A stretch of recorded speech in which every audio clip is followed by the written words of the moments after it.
Hello and welcome to TRT World. This is the News Hour live with me, Yashini, Padayachee. It's good to have you with us. Coming up in the next 60 minutes, Antony Blinken is back in the Middle East trying to forge a ceasefire deal and bring an end to the onslaught in Gaza. The U.S. Secretary of State says concerted efforts are being made to end the suffering of Palestinians. He's urging Hamas to agree to an Israeli truce deal. Now, while leaders try and find a diplomatic solution, at least 28 Palestinians have been killed by overnight Israeli airstrikes on Gaza. More than a dozen deaths have been reported in Rafah following attacks on a number of residential areas. Pro-Palestinian protests are continuing at major U.S. universities, leading to hundreds of arrests and clashes with police. Demonstrators are demanding their institutions stop doing business with Israel or any companies that support its ongoing war in Gaza. And Ireland and the UK are at loggerheads over the status of illegal migrants who are now making their way to the Republic of Ireland. The Irish Prime Minister Simon Harris says other nations' migration policies will not be allowed to undermine his countries after asylum seekers from the UK enter the country. We'll have all those stories and plenty more to come still ahead. Right, East Jerusalem. Thanks as always, Joel. And now let's get analysis with Mehran Kamrava, a professor of government at Georgetown University in Qatar, and he's speaking to us from Doha. Mehran, it's really good to have you on this news hour. You know, diplomacy right now certainly seems to be the name of the game, despite those Israeli strikes continuing on Gaza. Do you expect to see a breakthrough possibly when it comes to a ceasefire, especially what we've been hearing in the last few hours from Egypt, some cautious optimism, should I say? In Riyadh, he spoke about Israeli normalization with Saudi Arabia.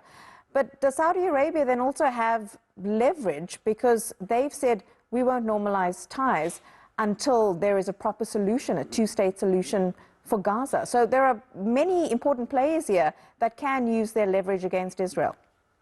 Let's get more on all of this now with our defense correspondent, Ubay Shabanda. He's here with me in a studio. Hi there, Ubay. So let's start with this military aid, especially coming from the United States as well as the UK. Zelensky has been calling for this from the US government.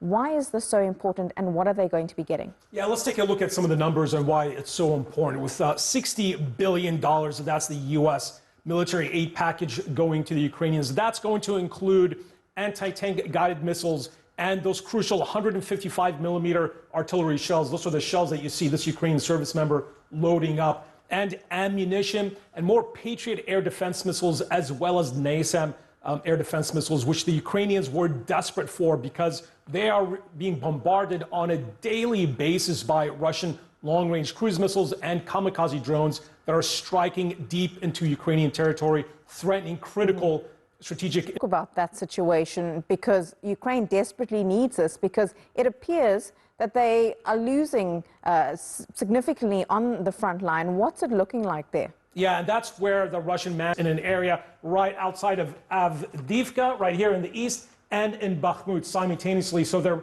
Russians are pushing west of Bakhmut into near the city called Chasiv Yar, and they're pushing northwest of Avdiivka at the same time. When we say that the Russian manpower advantage is playing out in the field, what we mean by that is that both in Bakhmut and Avdiivka, we've seen the Russians throwing in wave after wave of assaults, losing thousands of soldiers wounded and killed. But it's forced the Ukrainians, who don't have that depth of reserves, to make tactical retreats westward, because the Russians can just move in additional reserves while...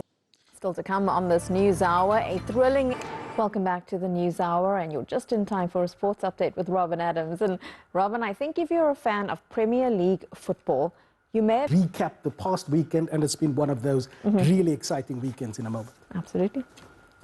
Thank you very much, Robin, for all those sporting updates. And that is your News Hour with me, Yashini, Padayachee. From me and the team, until tomorrow, take care. Bye-bye.